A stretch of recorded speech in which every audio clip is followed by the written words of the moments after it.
The Ottoman Empire. You've probably heard about it in history class. Big empire, spanned 3 continents, lasted for centuries. Constantinople, the sultans, all that. But there's something about the Ottoman conquest machine that doesn't make it into most textbooks. Something that was worse than the battles themselves, worse than the sieges, worse than watching your city burn. What happened after the fighting stopped? When the smoke cleared and the Ottomans had won. Because when an Ottoman army took a city, the real horror was just beginning for one specific group of people. The wives of the men who fought against them. See, most people think about conquest in pretty straightforward terms, right? Army shows up, battle and losers get happens, winners sorted out. The soldiers who fought either die or get captured. Maybe some get enslaved. The city gets looted, buildings burn. Standard conquest stuff, basically. Horrible, sure, but at least it makes sense in a brutal medieval logic kind of way. But what the Ottomans did to the women, specifically the wives of warriors who'd fought against them, that was something else entirely. It wasn't random violence. It wasn't chaos. It was a system. A machine, really. And it was designed to do something way worse than just kill people. The thing is, death would have been merciful. Quick death in battle, even slow death from wounds, those have an ending. What the Ottomans created for these women didn't have an ending. It was designed not to. And before we go any further into this, you should probably hit subscribe, because we're about to descend into one of history's darkest corners. And if you're interested in the stuff that doesn't make it into the sanitized history books, well, you're going to want to stick around for what else we uncover. So let's start with what actually happened when an Ottoman army won. The battle's over, the city's taken, the men who fought are mostly dead, or dying, or captured. And now, the Ottoman officers have a job to do.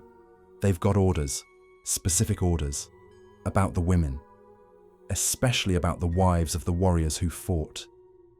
And these orders weren't some improvised cruelty thought up in the heat of battle. This was policy, written down, codified into law.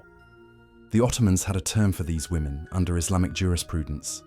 Sabaya, spoils of war, property basically. And they applied this classification with an efficiency that's honestly chilling when you look at the records. The process started immediately, like the same day the city fell.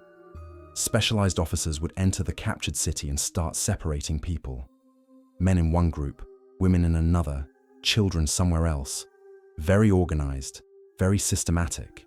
And the wives of fallen warriors, they got special attention. Because these weren't just random women to the Ottomans. These were the wives of enemies, the women connected to the men who'd resisted. And that meant something specific in terms of how they'd be treated. They'd be inspected. And when I say inspected, I mean examined like livestock. Ottoman doctors and officials would check them over, head to toe, looking at their teeth, their bodies, calculating age, checking for signs of fertility or disease. This determined their value, their price, really. Young women, especially ones considered beautiful by Ottoman standards, they'd be marked for Constantinople, sent to the capital. Older women, or ones deemed less valuable for whatever reason, they'd be assigned to heavy labor or just sort of discarded into obscurity. It was an industry of humiliation. A noblewoman who maybe days earlier had been respected in her community, sitting at tables with other nobles, living a relatively dignified life, now she's being prodded in the open streets, her value being shouted out like she's a sack of grain, her body treated like meat at a market. And this was just the beginning. The journey itself was designed to break these women down further. Long columns of captives chained together, forced to march for weeks. Some of them would collapse from hunger or exhaustion, and they'd just be left on the roadside to die. Nobody was stopping the march for stragglers. Others got crammed into wagons, packed in like cargo. Just reaching the slave markets alive was already a kind of survival achievement. But what waited at those markets was worse than the journey. The slave markets of the Ottoman world weren't some hidden underground operation. They were official, regulated by the state, taxed even. In Constantinople, in Bursa, in Ankara, women would be lined up for inspection. Buyers could touch them, examine them, even test them in certain ways before making an offer. A woman's skills would be put on display. Can she sew? Can she weave? Can she cook? If she couldn't impress potential buyers, she'd be beaten or her price would drop. There was no dignity left at this point. The humiliation was the point, actually. Women were forced to smile under threat, to show obedience, to act like they'd already accepted their fate. And behind all this, scribes were recording everything: names, origins, ages, values.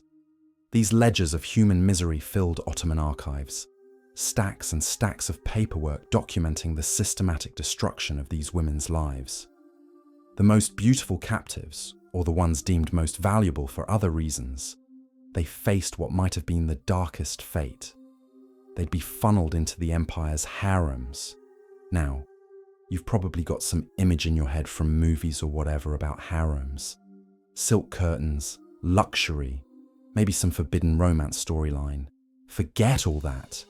The harem was a prison, a gilded cage, sure, but still a cage. Inside Topkapi Palace in Constantinople, thousands of women from every conquered land were held, competing for survival under the watch of eunuch guards. Their language would be stripped away. Their faith would be stripped away. Even their names would be taken. A Christian woman from Hungary or Greece would wake up one morning with a new Ottoman name, forced to speak Ottoman Turkish, forced to adopt Islamic rituals whether she believed in them or not. Refusal meant punishment, starvation, whipping, isolation in dark cells. The harem wasn't just about sexual exploitation, though that was certainly part of it. It was psychological annihilation. These women fought each other for scraps of influence, knowing that catching the Sultan's favor could mean protection and relative safety, while being ignored or rejected could mean abuse or death. Many of them never adapted. Some descended into complete madness. Others took their own lives because that was the only choice they had left that was actually theirs to make. The harem wasn't paradise. It was a graveyard for identity. For the wives of important men, commanders or nobles, the torment had an extra edge to it. They'd often be forced to serve the very Ottoman officers who destroyed their families. Their degradation was intentional. It sent a message to everyone watching. If the noble women of your land can be broken like this, then nobody is safe. Resistance will always end in humiliation. The cruelty was systematic. Imperial scribes registered every detail about every captured woman: her origin, her skills, her beauty rating, her price. It was bureaucracy applied to dehumanization. To the empire, these women were numbers in a ledger, proof of power written in ink and stored in archives. But the Ottoman machine didn't stop at enslavement. It went further. Captive women became producers of the next generation of slaves. Any child born to an enslaved mother automatically belonged to the master, belonged to him like property. Mothers were forced to raise children they could never truly call their own, knowing the empire could rip those children away at any moment for any reason. The womb itself became another tool of exploitation. And when even this wasn't enough, religion got weaponized too. Captive Christian women were dragged into forced conversions. Ceremonies that had nothing to do with faith and everything to do with domination. Refusal meant torture. Acceptance meant the final severing of ties to family, culture, everything from their past. Because once you converted, even if you somehow escaped, you couldn't go home. Your family wouldn't recognize you. Your church wouldn't take you back. Conversion was a second death. The Ottomans understood that destruction was most effective when it was permanent. That's why they used children as weapons. Enslaved women gave birth to sons and daughters who were never really theirs. A newborn wasn't considered the child of the mother, but property of the master. A boy might be raised as a servant, or trained as a soldier, or sold into the janissary system. A girl would be marked to replace her mother in the same cycle. Sale, humiliation, confinement. Mothers raised children knowing they were raising the next generation of slaves. Their wombs had become tools for empire. The records prove the scale of all this. Ottoman scribes meticulously catalogued captured women. Name, age, price, skills. These ledgers piled high in imperial archives, transforming human misery into official documentation. Nothing was random. Every act of brutality was written down, stamped, filed away. The empire turned horror into paperwork, and for the wives of powerful enemies, the punishment reached another level entirely. They weren't hidden away in markets or harems. They were paraded. Public humiliation broke not just the woman, but the entire community watching her. She became a living reminder that no rank, no nobility, no bloodline could resist Ottoman power. Resistance did happen, of course. Some women tried to escape, bribing guards, slipping notes to family members, or in the most desperate cases, starving themselves to death as their only remaining act of control. But the empire thrived on making examples. The Ottomans weren't satisfied with just controlling the present. They reshaped entire societies through this system. Entire communities across the Balkans, Eastern Europe, the Middle East were gutted of women.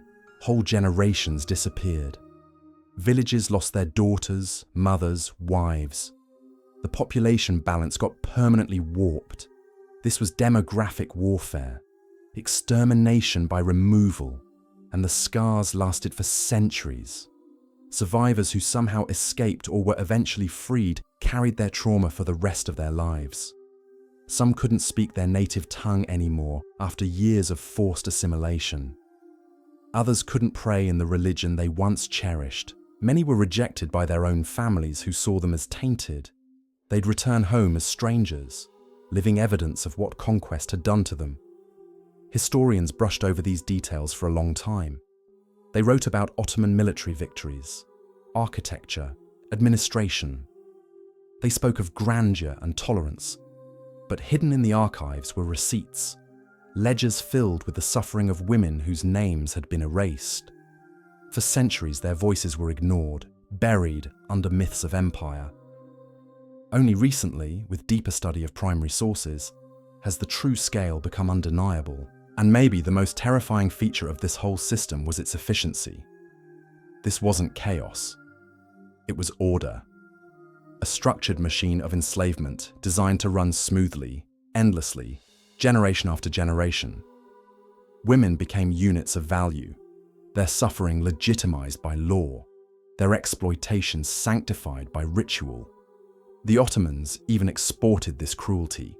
Their methods influenced other Islamic states, spreading the precedent of regulated slavery, harems, forced conversion. What they built became a template, one that endured for centuries beyond their empire. This wasn't just history, it was a model for how a state can strip away humanity while wearing the mask of civilization. Cannon fire destroyed walls, sure, but bureaucracy destroyed lives. One erased stone, the other erased identity. And in this system, no woman was safe. Not noble women, not the wives of commanders, not even children born within palace walls. The empire proved that conquest didn't end when the battle was won. It lived on in ledgers, in harems, in generations of enslaved children who would never know freedom. But there's something else here. Something that made this system even darker than what we've covered so far. Something that ensured the suffering wasn't just physical, wasn't just generational, but eternal in memory. Because the Ottomans didn't just take bodies, they took names. Every woman captured was renamed. Every record stripped her of origin, turning her into Ottoman property on paper. But what if the Ottoman system of enslavement wasn't even the worst fate? What if some women faced punishment so calculated, so deliberately sadistic, that even the empire's own records struggled to fully describe them? That truth gets darker still. And we're going to explore exactly how dark in the next part of this story. Some women weren't sold, weren't parceled out to harems or sent to work kitchens or markets. They were broken in ways designed purely for spectacle, for making a point. When cities resisted too long, when commanders defied the Sultan, their wives got singled out. The empire turned them into living warnings, walking examples of what happened when you pushed back. Punishment started with exposure. Captured women dragged through streets, chained up, beaten, displayed before their conquered communities. Their humiliation wasn't private, it was policy. A commander's wife might be stripped of clothing and paraded in front of the very soldiers who'd slaughtered her family. Her body became a banner of defeat, basically. Her torment a lesson to the survivors watching. Then came branding. Hot irons pressed against skin, burning symbols into flesh. Not to mark ownership really, but to erase dignity, to make sure everyone knew what she'd become. Others got forced into roles designed to mock their former status. Noble women who once sat beside kings were made to clean floors of Ottoman barracks. Wives of military leaders served wine to the officers who'd butchered their husbands. The cruelty was deliberate, calculated. It wasn't enough to just defeat these women. The empire wanted to humiliate them in ways that destroyed any memory of who they'd been before. And it didn't end with humiliation either. Some women were deliberately placed in positions where death was slow and public. Locked in iron cages, hung from city gates, left to starve in sight of their own people. Their torment dragged on for days. Each hour, a living demonstration of the price of resistance. People could see them there, wasting away, unable to do anything about it. The message was clear. This is what happens. This is what you get for fighting back. But maybe the darkest fate was reserved for women who bore children of fallen leaders. The Ottomans feared bloodline, C. They feared the possibility that someday a son of a defeated commander might rise up to reclaim his father's name. So they cut the lineage at its root.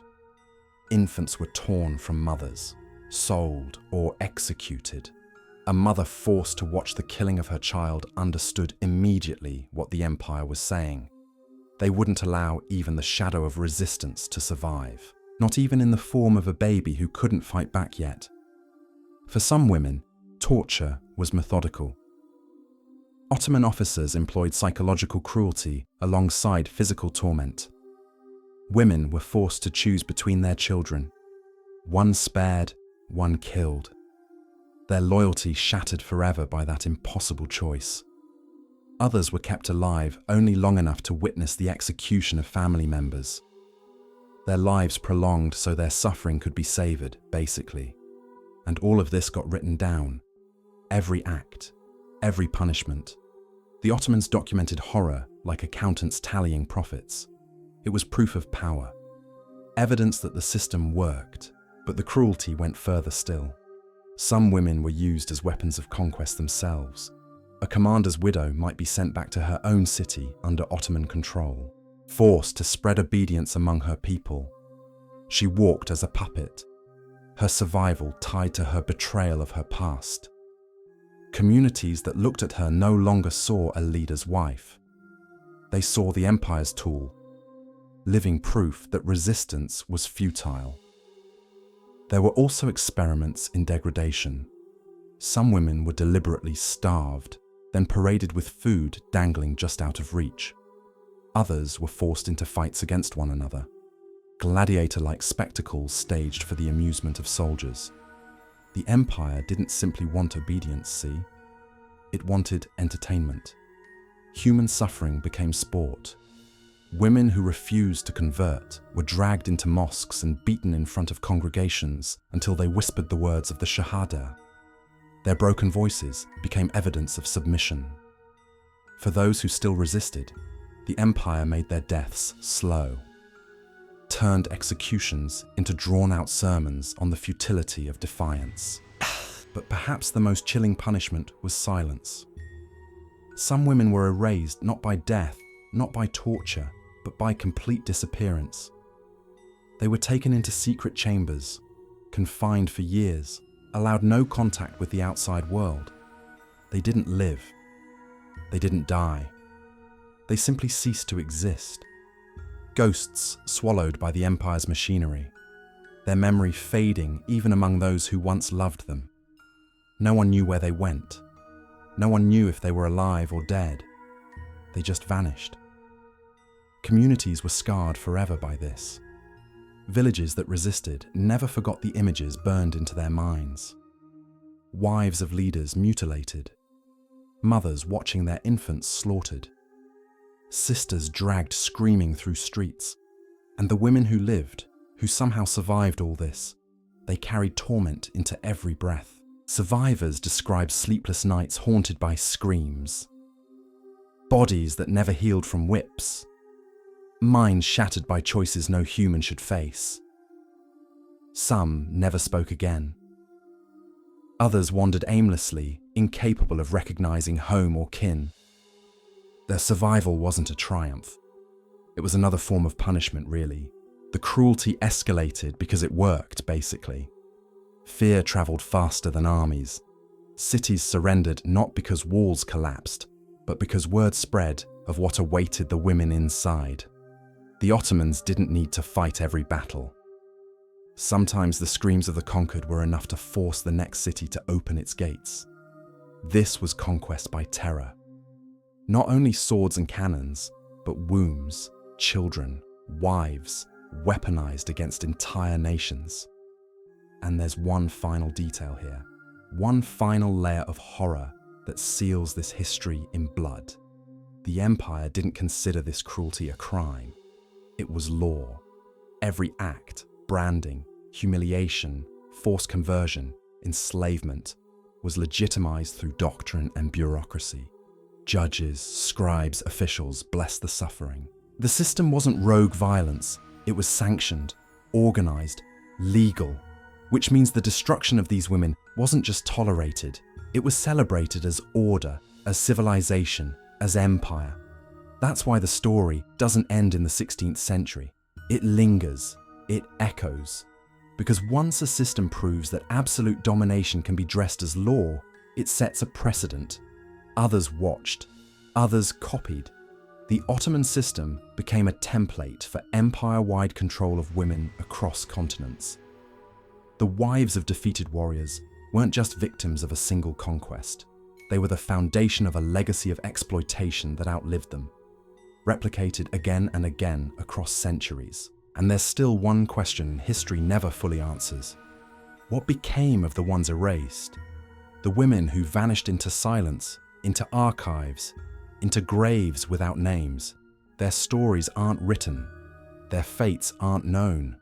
Which means the darkest truth of all may be the one we'll never uncover.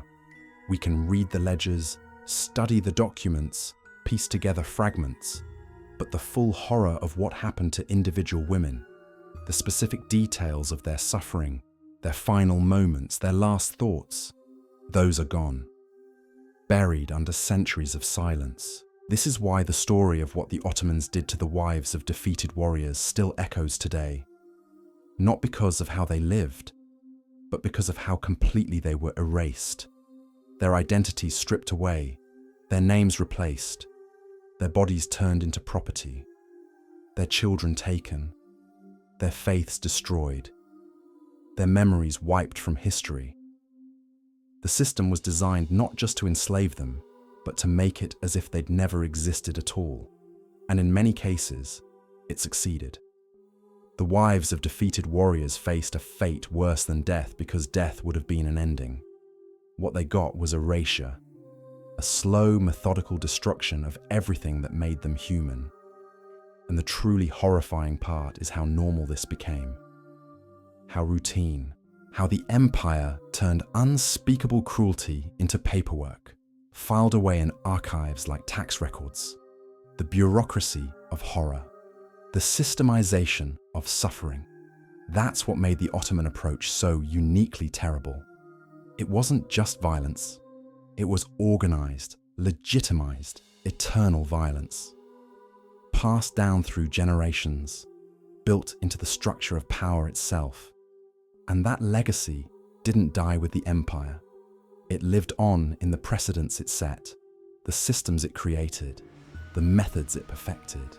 The wives of defeated warriors became a blueprint for how to destroy not just bodies, but entire identities, how to turn human beings into property, how to make suffering so total, so complete, that resistance becomes unthinkable. That's the final horror. No, not just what happened to these women, but what their suffering taught others about the possibilities of domination, the lessons that echoed across centuries, the truth that still haunts us, that complete erasure is possible, that human beings can be systematically destroyed, and that sometimes the worst fate isn't death, it's being forgotten entirely. The thing that maybe disturbs me most about all this, looking back at it now, is how easily it all just faded from collective memory. Like for centuries, this was just sort of glossed over, treated as background noise to the grand narrative of Ottoman expansion and power. The wives of defeated warriors became footnotes, if they were mentioned at all, their suffering compressed into a sentence or two in history books that focused on battles and treaties and the movements of armies across maps. But their erasure from history was just the final act of their erasure in life. The Ottomans didn't just destroy these women physically, they destroyed them in memory too, made sure their stories wouldn't be told, their names wouldn't be remembered, their suffering wouldn't be acknowledged. And for a long time, that worked.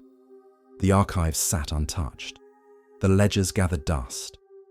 The testimony of survivors, when it existed at all, was dismissed or ignored.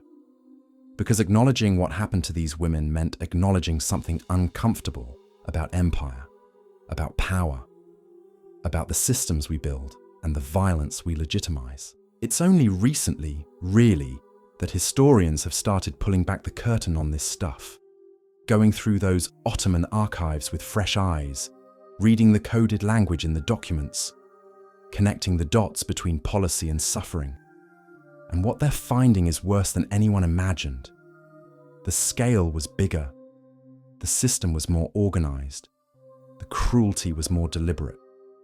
This wasn't collateral damage of war. This was war itself, just fought on a different battlefield. The bodies of women turned into territory to be conquered, occupied, controlled. And here's the thing that keeps me up at night about all this. This wasn't some ancient barbarity from a time we've moved past. The Ottoman system of enslaving and erasing women lasted into the 20th century. The empire only fell in 1922. There are people alive today whose grandmothers might have been subjected to these systems. The scars are still fresh. The trauma still echoes through families, through communities, through entire regions that were gutted of their women. The wives of defeated warriors faced a fate worse than death, because death ends. What they faced didn't end. It transformed maybe, changed forms. But the fundamental violation, the systematic destruction of their humanity that became embedded in the structure of empire, passed down through generations, normalized to the point where it seemed natural, inevitable, just the way things were. And that normalization is perhaps the most terrifying legacy of all. Because once you prove that complete domination is possible, once you demonstrate that human beings can be reduced to property through legal mechanisms and bureaucratic systems, you set a precedent that others will follow. The Ottoman template spread. Other empires watched and learned. The methods got refined, adapted, applied in new contexts. The specific details changed, but the fundamental logic remained the same. Conquest doesn't end with the battlefield. Real power means controlling not just territory, but the people who live on it. And the most effective way to control people is to destroy their identity, sever their connections to the past, turn them into something new that serves the empire's interests. The wives of defeated warriors were the testing ground for that logic, the proof of concept, and their suffering demonstrated that it worked. So when we look back at what the Ottomans did, we're not just looking at historical atrocities we can feel safely distant from. We're looking at the origins of systems that still shape our world, the bureaucracy of cruelty, the legitimization of violence through law, the erasure of identities in service of power. Those patterns didn't die with the Ottoman Empire. They evolved, spread, found new forms, and the wives of defeated warriors, erased from history, their names forgotten, their suffering minimized. They're still trying to tell us something if we're willing to listen. Their story is a warning about what happens when we allow power to operate without limits. When we let systems of domination become normalized, legitimized, bureaucratized, when we turn human beings into numbers in ledgers, when we strip away identity and call it civilization. The Ottomans perfected a machine that destroyed lives while maintaining the appearance of order. And that machine, in various forms, is still running, still grinding up human beings, still erasing the inconvenient, the defeated, the vulnerable. The wives of defeated warriors deserve better than the fate they got. They deserved better than to be forgotten by history. And maybe the only way we can honor them now is to refuse to forget, to keep telling their stories, to keep pulling back the curtain on the systems that destroyed them, to remember that behind every statistic, every number in a ledger, every bureaucratic notation, there was a human being whose life mattered, whose suffering was real, whose erasure was not inevitable, but chosen. Because that's the final truth about what the Ottomans did. It was a choice.